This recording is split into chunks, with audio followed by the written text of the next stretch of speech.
Oh, I hope you guys are excited because I've got some juicy ideas for you. I know earlier this year I said basically there shouldn't be an Apple Watch Series 3. They should just skip it this year and wait till they actually have some new ideas because there's really not that much your Apple Watch can do that it can't do already. It's very helpful, it's very useful, but they're running out of ideas for it, so I said we should wait. But now I'm reading reports that they're gonna go ahead with it anyway. But now I've got a couple ideas, so now I can officially say I have a Series 3 wish list. Remember, this is a wish list, not a predictions video. These things likely won't happen, but I'd like to see them happen, and I hope you would too. And these are some pretty good ideas. Like, I'm very, very proud of myself. Like, this is my Apple application video. Like, they should let me work for them because these ideas are better than anything they've thought of. Like, this is just gonna knock your socks off. Like, whoa, I didn't think of that. All right, so here you go. I hope you're sitting down because you might faint if you're standing. All right, okay, we listening? Well, relax. Let's do this. Okay, on the Apple Watch Series 3, there should be a bigger battery. Who knew, right? That was a joke. That's sarcasm. Of course, on the next Apple Watch, we're gonna have a bigger battery, faster processor, more of the same. We get that. That's what happens in an upgrade. Now that we got that out of the way. First idea is an idea I got when I realized that they were building the fingerprint reader into the iPhone 8. For those who use Apple Pay on their watch and also just like to lock it in general for safety, you have to enter a passcode basically every time you put it on, and it stays unlocked once it's on your wrist, but it gets annoying sometimes because those numbers are very small, especially with people with not so great vision. That's kind of harder to see. They're like, wait, what am I looking at? It's very confusing.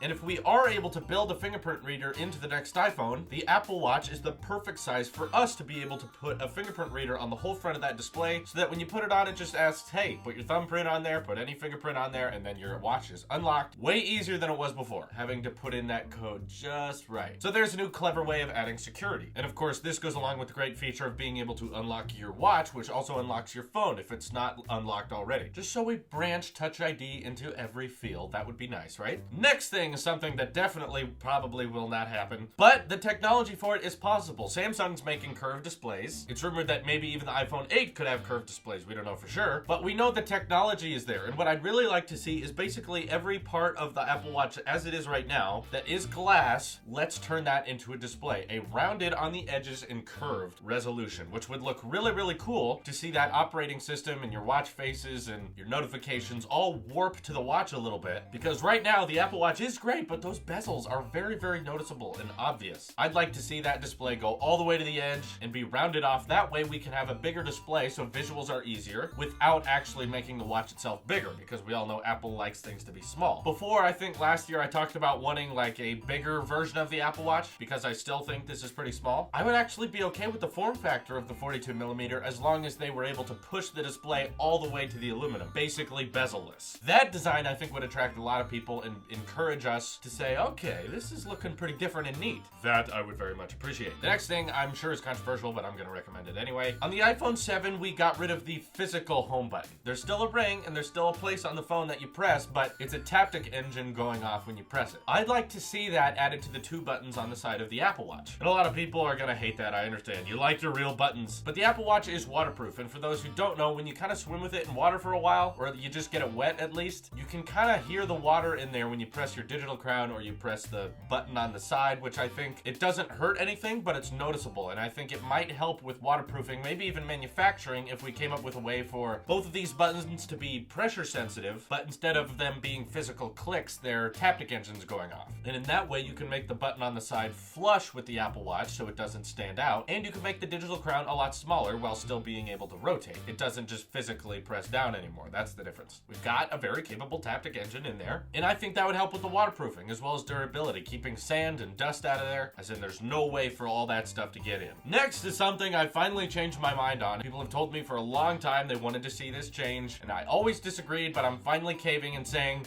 yes, I do think we should include cellular data on the Apple Watch. I know for the longest time I kept saying the Apple Watch is not meant to replace your smartphone, and I hate the idea of it being independent, as in you don't need a smartphone for the Apple Watch to work. But here's the thing, guys, we're running out of things for the Apple Watch to do, which basically means you have to make sure your product is perfect in all scenarios, and I say let's open up the door a little bit. Let's say the Apple Watch can pair to any device with a cellular data connection. This means if you bought your iPad with the LTE plan, plan, you can pair your Apple Watch to that as well. That way with the Series 3, you could hypothetically leave your phone at home if you wanted to and continue to use your watch throughout the day. Again, this would be a terrible replacement for a smartphone, but for someone who doesn't want to carry around the phone for some reason, I don't know why, but I'm just saying, let's at least have that option. Yes, let's include an LTE or cell data chip of some sort on the Apple Watch so that you don't need your phone for it to work. Man, where's Tailosive Tech going now? I disagreed with like all I said last year.